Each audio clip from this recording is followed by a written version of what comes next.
Spiral from the Book of Saw is a psychological thriller directed by Doug Lynn Bousman, starring Chris Rock, Samuel Jackson, and this is sort of a attempt to revisit the Saw franchise. It is also a sort of sequel and a sort of soft reboot to revisit this series. Now, I'd go as far as saying I'm a fan of the series. I actually watched every single one in the lead up to this. So let me talk about what I liked, what I didn't like, and then we'll get balls deep into this review.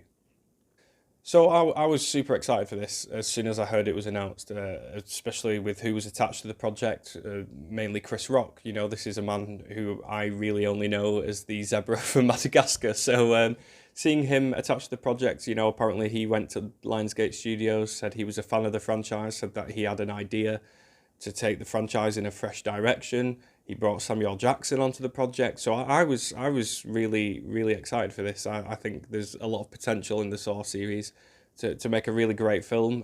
Not that none of the Saws are great, especially some of the earlier ones. I'd say 1, 2, and 3. I know a lot of people like 6, but my favourite will always be those first 3 films.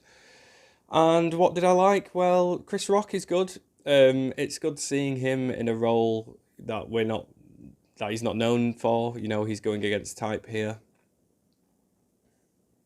That's all I really liked about it. Yeah, it's just another Saw film. This, you know, I went into this hoping that the franchise would be taken in a fresh new direction, and it isn't. It just feels like another Saw film, and that isn't helped by the fact this is directed by Doug Lynn Bousman, who directed Saw 2, Saw 3, and Saw 4. So that really puzzles me. If you're wanting to take this franchise, which has 7 films already, plus Jigsaw, which was sort of a poor attempt to revisit the franchise. You know, if you're wanting to take it in a new direction, why would you bring someone who's familiar with the franchise? I feel like it was a really missed opportunity. I think if you brought in someone new, you know, someone up and coming, you could have made something really special here. But yeah, it's just another Saw film. There's nothing to love about it. What I would say is, if you haven't seen a Saw film in a long time, you know, or you haven't seen any, I wouldn't say it's necessary that you've seen a Saw film to go into this. You might enjoy it a lot more. This might come across as sort of like a hard-hitting detective psychological thriller. There's a lot of inspirations from Seven. To me, it just came across as a Seven clone, but watching every single Saw film in the lead up to this, including Jigsaw, it felt really weak to me. I think had I not done that, I probably would have liked this a little bit more. So if you are looking to watch this film, I'd probably say go into it, you know, having not seen any of them or only having seen a few of them. But yeah, this was a really disappointing one for me. The traps are okay. They're nothing over the top, you know. In the last Saw film, Jigsaw, you know, someone's head got lasered into the shape of a flower. They're a little bit more believable than that. The gore isn't too over the top. There was one trap that got under my skin a little bit, and that involves a woman who, in order to escape the trap, she has to sever her spinal cord. And that made me sort of uneasy. I remember lying in bed at night after I'd seen the film, and I was just expecting like a blade to like cut my neck off.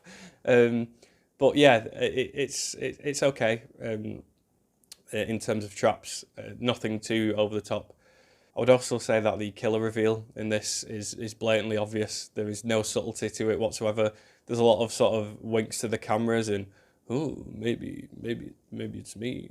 There's too much of that, and yeah, you can guess halfway through who the killer is. It's not a major shock once you find out who it is. And in terms of the killer, much like the old Saw films, you know, when someone wakes up in a trap, the TV comes on. And you know, in the old Saw films, how you got the puppet talking with Jigsaw's incredibly menacing voice, which will be like, "Hello, I want to play a game." In this one, the killer's voice is so non-menacing. I was actually getting a lot of Kermit the Frog vibes from it. Hello, detective. I want to play a game. You have to sever your spinal cord to get out of this trap, huh? I could just imagine like the TV set turning on and just like Kermit the Frog being there. Live or die. Make your choice. I'm going to give Spiral from the Book of Saw 2 stars. It's not the worst in the franchise. That title will always go to Saw 3D or Saw the Final Chapter. But it's so disappointing. I was so excited for this, especially knowing who was attached to the project. And once again, I don't know why, if you wanted to take this really already tired franchise in a new direction, why you would bring an already like well-known director who is familiar with the franchise. It really let me down. So yeah, probably one of the most disappointing films of the year so far for me. So please like, subscribe, all that cringy shit I don't like saying, and I will see you on the next episode of James Eddy Reviews. Bye.